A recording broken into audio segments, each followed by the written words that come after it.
السلام عليكم ورحمة الله تعالى وبركاته حبايبي الكرام. خبر كتير سيء عن الواتساب والفيسبوك والإنستغرام.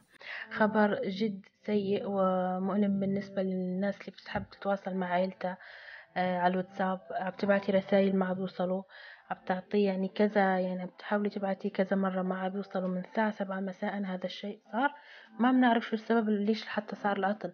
منه المعروف يعني إن إحنا يعني بنعرف إنه شركة الواتساب والإنستجرام والفيسبوك هني شركة واحدة.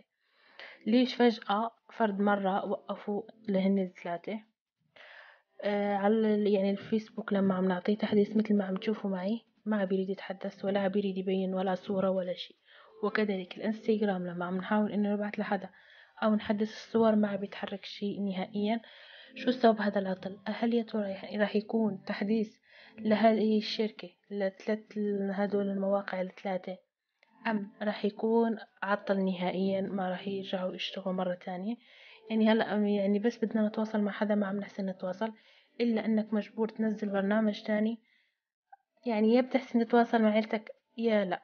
ما عم نعرف شو السبب. حبايبي الكرام، كيف ما بتشوفوا معي أنا هون دخلت على الفيسبوك، أعطيته تحديث ما بيريد، كله بيكتب لي تحديث خطأ ما بيريد تعديل التحميل. وكذلك الانستغرام نفس الشيء والواتساب نفس الشيء. يعني ما عم نعرف شو السبب.